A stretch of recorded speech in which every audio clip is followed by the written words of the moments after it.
live video, not starving for a live, and we're live! We're live from Keeler Gardens at the end of a relatively long week. So, welcome. Beautiful week though. Yes, I mean, the weather has we've been been very fortunate, and it's a lovely day today. It's going to get a little hotter this weekend, so we're taking advantage of this lovely day, coming to you from an aspect of Keeler Gardens that we don't often show off. This is the shade garden, all the way in the back, facing west, looking at Keeler Gardens from the back of the property. I'm facing west at you. Yes, and so they're also looking west. Oh yeah, they are. Yeah. I didn't know if the garden was facing west, because the garden kind of faces No, I'm north. talking about the view of the camera. Okay, so get back on track here. I'm just waiting for everybody to get their notifications. Oh, I got my notification that Keeler Gardens is live. Please follow us, like us on Facebook.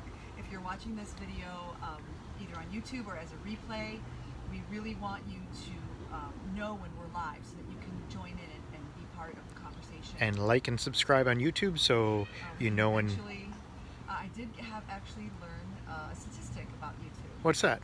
So we've told you many times that we need 1,000 subscribers. Oh, you just got your notification. Never seen that before. 1,000 subscribers to be able to go live from YouTube. Keeler Gardens is calling me. Yes, I heard from an influencer in the garden community. It's an interesting story, which we'll talk about later. But it took him 5 years to get like a substantial enough following on YouTube that he would have sponsors. So we're hoping it won't take us 5 years to get 1,000. Wait, sponsors or go live? No, it took him 5 years to get enough of a following Uh-huh. on YouTube to get sponsors. Oh, that's totally different than what we're talking I about. don't know what number that is. No, yeah, we're not talking about that. To get to that number, you have to be able to go live on YouTube. We're not there yet. Yes.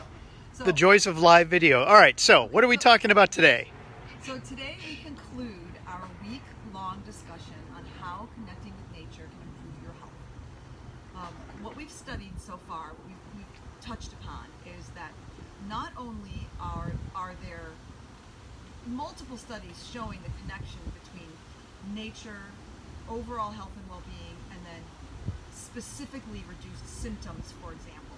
Okay, but now we're also seeing studies showing how the situation with this sort of disconnectedness and the seclusion that we're experiencing is exacerbating certain symptoms, and symptoms which connecting with nature has in the past been shown to alleviate. So we conclude our week on your health and connecting with nature, talking to you on Feature Friday about our partnership that we're developing with two professors, one with a PhD and one with an EDD. I don't know how to say that, doctor in education, I Yeah. guess. And they are willing to work with us. We have applied for a research grant. So we first of all want to thank Maggie, who visits us very often here at Keeler Gardens and here on our live videos. And Who's not here yet? She's not here yet. She was the one who actually Introduced us. posted this research grant, and we were able to take advantage of it. Now, we haven't applied for the grant yet. We've done a letter of It's called inquiry. A letter of inquiry. The way research projects go is you send in a letter of inquiry, which is a basic description and summary of what you're attempting to accomplish, what your impact would be. And it's brief. It's like 1,000 words, 1,500 words max. Then you're asked to send in a formal proposal if you are chosen.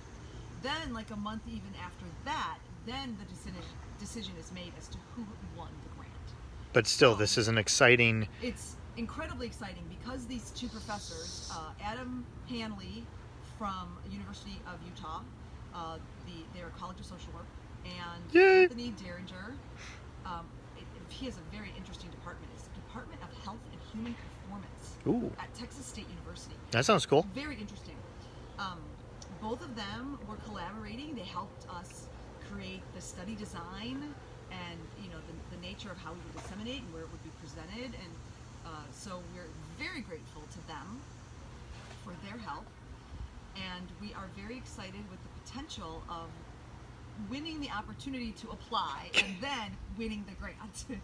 So, with that said, what our study is set to propose, in combination with everything that you've heard, that we've presented, what our study attempts to propose is through assessments, through self-assessments and partnering assessments with parents and teachers, we hope to show that nature connectedness can actually decrease those symptoms, as we mentioned, and in turn be connected to an economic impact to reduce the burden on the healthcare system. So it's just a foundational feeder study. It's very small. It'll only be about 12 weeks, and that's why we're using self-assessment, because it would be difficult to gauge any medical changes in only 12 weeks.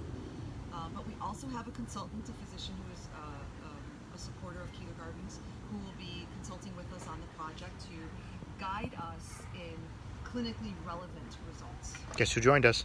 Who joined us? Maggie. Maggie. You didn't hear us, Maggie, but we thanked you for the post on the NIHCM grants, because we did apply for a research grant. So we're very excited. We're very grateful. Thank you very much. So we wanted to let everybody know, first of all, that that was our intent. And we also wanted to put one more plug in for our fundraiser. We will come back to you on Monday with our regular What's in Bloom with a new series. And we wanted to make sure that over the weekend everyone was very aware that we're still running our match donation program. Maggie was our first donor. Dr. Cafaro, yes. Maggie said, laugh out loud, aw, thank you, I'm so excited and hopeful. Yes. But she said it much better than I did. Yeah. She didn't sound like a robot reading off a cue card. So we want to please encourage people to find a way to ask their employer for a match so that we can match our match and get some more donations in, as we are looking for to cover some capital expenses, like insurance and our vehicle that we use to pick up donations for the community. So we're really hoping that everyone who's benefited and who values what we're doing here will help us in this critical time. Generally, we believe here at Keeler Gardens that everything we do, everything that nature can create, is open for everyone, and we don't expect community members to have to pay for their nature connection. But we are asking at this time, because we have this match, that anyone who can make a donation. And will help us bring nature to communities that don't have an opportunity for that nature connection. And we have a lot of partnerships that we're trying to build. This research grant would be huge for us. I mean, it would be quite the feather in our little cap. Yes. So, if there are questions, we can. And I cut you off. You were about to thank Dr. Dr. Cafaro. Dr. Cafaro, who is our matching donor. She is the donor who was inspired. She's on the East Coast, and she was inspired because a local ag farm was offering to make masks for people who made donations to their favorite charity. And so, with that inspiration, she offered to do a match so that anyone who was interested in donating to Keeler Gardens could do so, and then it could be matched and their money could be doubled. Great example of paying it forward with everybody involved. So thank you. And thank you, Dr. Cafaro, for all of your continued support. Yes. So, with that said, I'll reiterate that our work here at Keeler Gardens is to offer a connection with nature, a mission and a vision that everyone has this access everywhere, and that communities thrive and are built because the individuals are supported soundly, mentally, physically, emotionally, with their connections with nature. And we are looking to support all efforts in that direction. All right? All right. If you have any questions about... I am Gina. Reach me at gina@keelergardens.org. I'm Ed at keelergardens.org. And you can find our website. Just ported over website, keelergardens.org. Plus, we've got some new things coming on the website that we'll be announcing soon. We're working on those in the future, and we'll be announcing those probably in one of our upcoming Feature Fridays to thank the incredible team that we have working with us, our interns. All right. Hashtag stick around. I got one. Ed's got a hashtag stick around. Hashtag stick around. Hashtag begonias. Begonias. Begonias. It's fun to say, and I guess fun to plant. I don't really plant them. Gina does the planting of them. So what's the hashtag? Oh, so those of you that stuck around, especially in the community, keep an eye on the... You're really connecting with nature there. Really. Nature's trying to connect with Gina today. Connect with Gina. Hashtag connect with Gina. So we have some wonderful donations from Lurvies. Yes, a few begonia plants. And 6-inch pots. So those will be making their way to the front sidewalk this weekend. Yes, you'll see them either tomorrow or Sunday when you walk by. Please feel free to plant one in your garden, and if you feel so moved, our donation fundraiser is into the top Yes. of our page. That's where you can make your donation. Great. See, aren't you glad you stuck around? Excellent. All If right. you need any other plants, let us know, and we will see you on Monday with our What's in Bloom. All right. Have a great weekend, everybody. Take care.